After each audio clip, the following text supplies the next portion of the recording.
here in America's greatest city, Chicago, which um, first thing I got to know about is the Jelly Roll appearance, right? Hopping up there, Yeah, Wrigley Field. Wrigley Field, no big deal, just coming out, surprising the fans.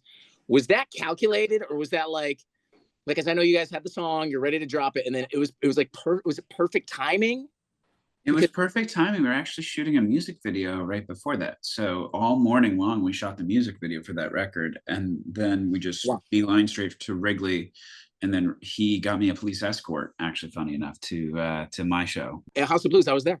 It was amazing. I was the guy. Way you probably would have recognized me way in the back because that place was effing packed. Move. You could have moved. Dude, I've been there a million times, and I can tell you honestly, I'm not just like blowing smoke. The only other more packed I've seen the House of Blues was with 30 Seconds to Mars a couple years ago. They did like a Lala after party. But dude, Yeah, congratulations on that. I mean, that's just got to be such a good feeling. Like you're just thank getting you. going. It's definitely a weird feeling. I'm trying to get used to. It's all happening really quickly to the point where like I kind of blink and it's like different, I guess, and new stuff. So it's definitely been a moment where I've had to like chill for a second and figure it out. What do you think? What do you credit that to? What do you think is the reason why it's happening so quick? I think I put it all, and it's so funny because everything is just like perfectly timed, if that makes sense. Like everything and anything that has happened, it's been like the timing couldn't have been more perfect. So it's just been um, a lot of luck, a lot of manufactured luck, a lot of if you want to give it to other powers, you know, God's plan and things like that. It's been really, really fucking hectic. Do you feel like timing has a lot to do with it? It's just like Yeah, I think timing has everything to do with this industry. Like everything that happens, I feel like is such a whether it's calculated timing or not, it's just timing. And I think ordinary couldn't have happened at a better time. And this year, it seems like there hasn't really been a lot of music either. So, or like, people haven't really dropped many things. So ordinary's had its moments to really shine and get in people's brains. And yeah, it's been like perfect timing in my opinion. the ordinary is the one that's probably going to change your life, right? Because you're getting the non Alex Warren fans hearing the song on radio stations everywhere. I mean, we're blowing it up here. I Uh, would say so, yeah. And yeah, plus, like Bloodline with Jelly is getting me a different fan base. It's yeah. just been it's been a whirlwind. It's been absolutely like and I know everyone says this, but I never like. I was like, oh yeah, whoa, whoa, whoa. But like, truly, it feels like a dream that I'm like waiting to wake up in.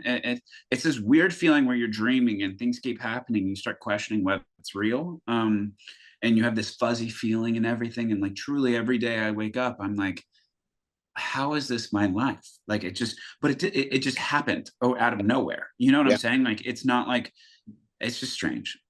You know how like when you're trying to maybe get back in shape and you're motivated by like you lose a pound, right? You're like Yeah, motivated. You're like, oh my, yeah, now I'm gonna keep going.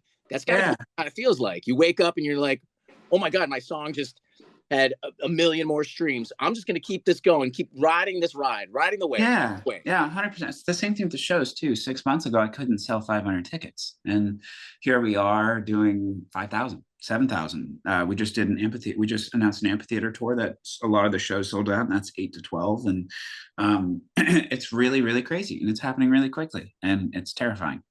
Okay, what has been the biggest like moment for you? Like the one. Playing with Ed Sheeran. I played a show I played a pub with Ed Sheeran where he sang "Ordinary" with me. That was life changing for sure. And yeah, playing Stagecoach with Jelly Roll with 90,000 people. I mean, I had my high school bullies in that audience, so it's pretty cool. Amazing. Who's Yeah. laughing now? Well, it's just such an interesting concept of like the text messages I've been getting from just people I haven't spoken to in so long. It's just like it's weird to feel wanted. You might want to change the phone number, Alex Warren. You might. I'm working on it. That's so awesome, dude. I'm so happy for you because I had a blast. I took the night to the show and we were blown away. We couldn't really hear you because everybody was singing your songs louder than I you. love it. I love it. Is that distracting at all, or is that just No, energy? no, I think it makes me feel really good. I think I've played rooms where I've been booed. I've played rooms where people are quiet and it's just labels, just staring at you profusely, judging every note you make. And I love it when they're loud. Just makes me feel good. When did the crowd interaction start? Because for me, it's like I experienced my first Alex Warren show, and it feels like you got a show inside of a show. Yeah, funny enough, it just started. I had really bad stage fright. Like I would have really bad panic attacks before I'd go on, and I would I'd have to like lay down, I'd throw up. There were so many things. And when I got on stage, my legs would shake. And to distract people, because I thought people could see it, they couldn't see it. But like I just felt so naked in front of everyone that I would just say the first thing that came to my mouth. And I remember my first show ever, I was pretty much I started shaking, and right after that I played the first song, I was like, I am absolutely like, I remember my entire team was like, if you're nervous, don't tell them. Don't tell them you're nervous. They'll know, and then they'll judge everything. And the first thing I said is, I'm fucking shitting myself. And the minute I said that, and I was honest with them, they just started laughing. And immediately I felt this whoosh go over me. And I was like, oh, so people want me to be honest. Like my team doesn't know what the fuck they're talking about. And so now I just say the first thing that comes to mind. I'll go to the bathroom with my microphone. I'll do whatever the hell I want. And it seems to be that people like it. And it's kind of like a nice grounding thing for me where I can, you don't have to question whether or not I'm speaking my mind, which is nice. No, it's authentic. It's authentic. It comes across that, and it's, to be honest, it's fucking hilarious. I love your stuff. And thanks so much. You're not trying, which is amazing. So 2 years ago, we had Benson Boone over here. We're like making pizza and beautiful things, just launched. And this happened. I asked him to manifest something. I was like, right now, I want you to manifest anything you want in the world.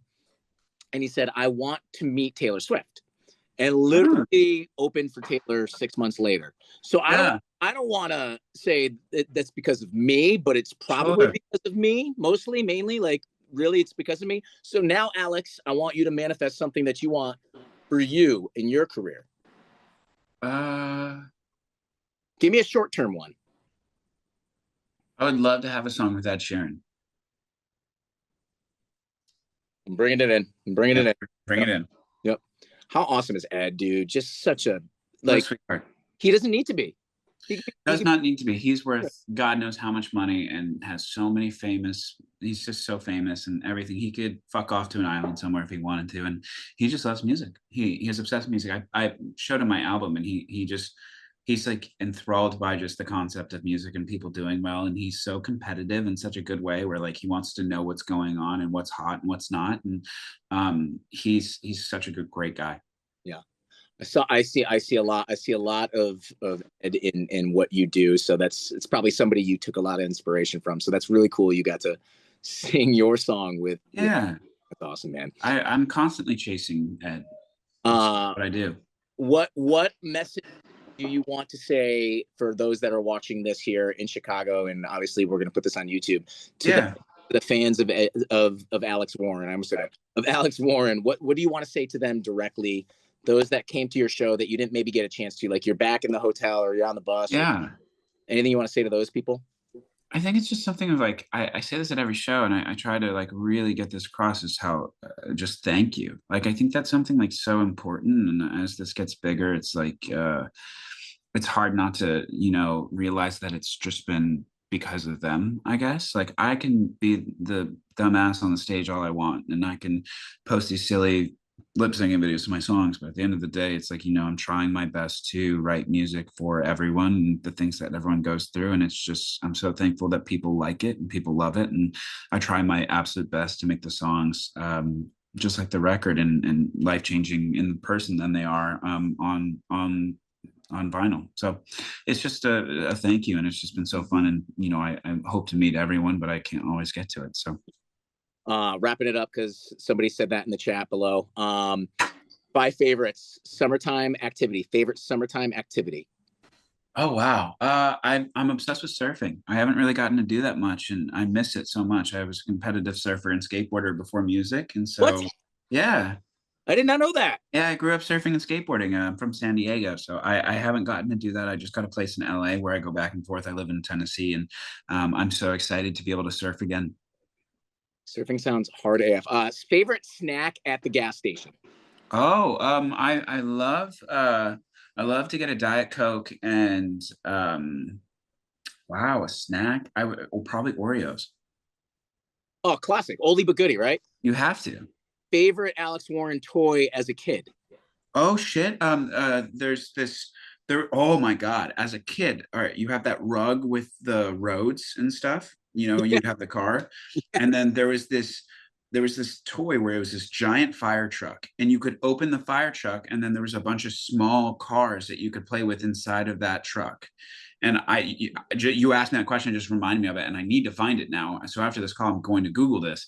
But it was just something where I would lay there for hours with this fucking rug, and I would play cars and like make my own civilization. I remember that. That was like way before we could do it on Mm. video. Favorite group text name that you have?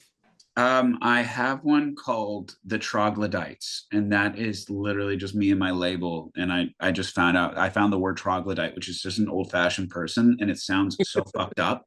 So like I just call people troglodytes now. Like I don't know why, but I do it. It sounds very derogatory, but it's It not. sounds so derogatory, right? Yeah.